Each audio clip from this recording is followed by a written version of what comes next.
Max Sealer မင်္ဂလာပါပရိသတ်တွေဒီနေ့မှာတော့ကဘာကျော်အရှင်မင်းသားကြီးဝူရှူချန်ပီယံဂျက်လီရဲ့ဘဝခရီးချမ်းနဲ့အောင်မြင်မှုတွေကိုတင်ဆက်ပေးသွားမှာဖြစ်ပါတယ်။သူဘလို့ကလေးဘဝကနေကဘာကျော်ကျဲပွင့်ထစ်လာခဲ့လဲဆိုတာကြည့်လိုက်အောင်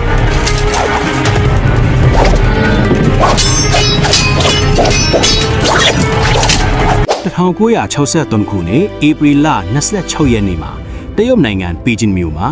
လီလျန်ဂျဲဆိုတဲ့ကလေးတစ်ယောက်မွေးဖွားခဲ့ပါတယ်။အဲ့ဒီကလေးဟာနောင်ကချိန်မှာကဘာကျော်ဂျက်လီဖြစ်လာမယ်လို့ဘယ်သူမှထင်ခဲ့မှာမဟုတ်ပါဘူး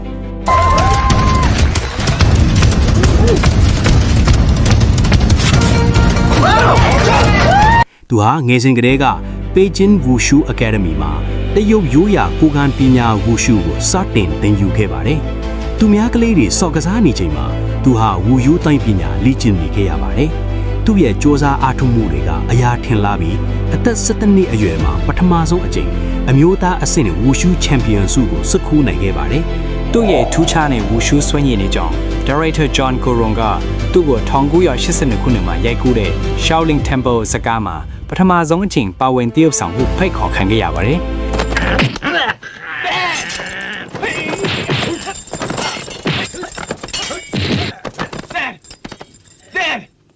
Be careful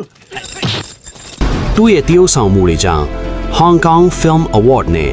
Golden Horse Award လိုမျိုးဆုတွေကိုလည်းရရှိခဲ့ပါသေးတယ်။တကယ်ကိုအရေးချင်းရှိတဲ့အမှုပညာရှင်တစ်ယောက်ပါပဲနော်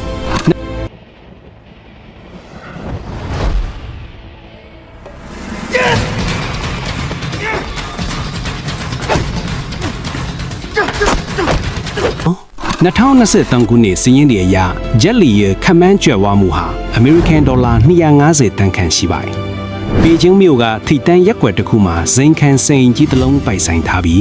Mercedes-Benz S-Class နဲ့ Rolls-Royce Ghost လိုမျိုးတန်ဖိုးကြီးဇိမ်ခံကားတွေကိုလည်းစီးနှင်းလေ့ရှိတယ်လို့သိရပါတယ်။သူ့ရဲ့စ조사အားထုတ်မှုတွေရဲ့ရလဒ်တွေပါပဲ။ဂျက်လီဟာ1999ခုနှစ်မှာဟောင်ကောင်မင်းသမီးဟောင်းနီနာလီဂျီနဲ့လက်ထပ်ခဲ့ပြီးဂျိန်းလီနဲ့ဂျေဒါလီမိရှိသမီး2ယောက်လည်းရှိပါတယ်။သူဟာပရာဟိတလုပ်ငန်းတွေကိုလည်းအလေးထားလှုပ်ဆောင်သူဖြစ်ပြီး2009ခုနှစ်ကတဘာဝဘေးအန္တရာယ်ခံစားရသူတွေကိုကူညီဖို့အတွက် One Foundation ကိုတည်ထောင်ခဲ့ပါတယ်။တကယ့်ကိုစံနမူနာယူစရာပါပဲ။ဒီလိုပါပဲပရိသတ်တို့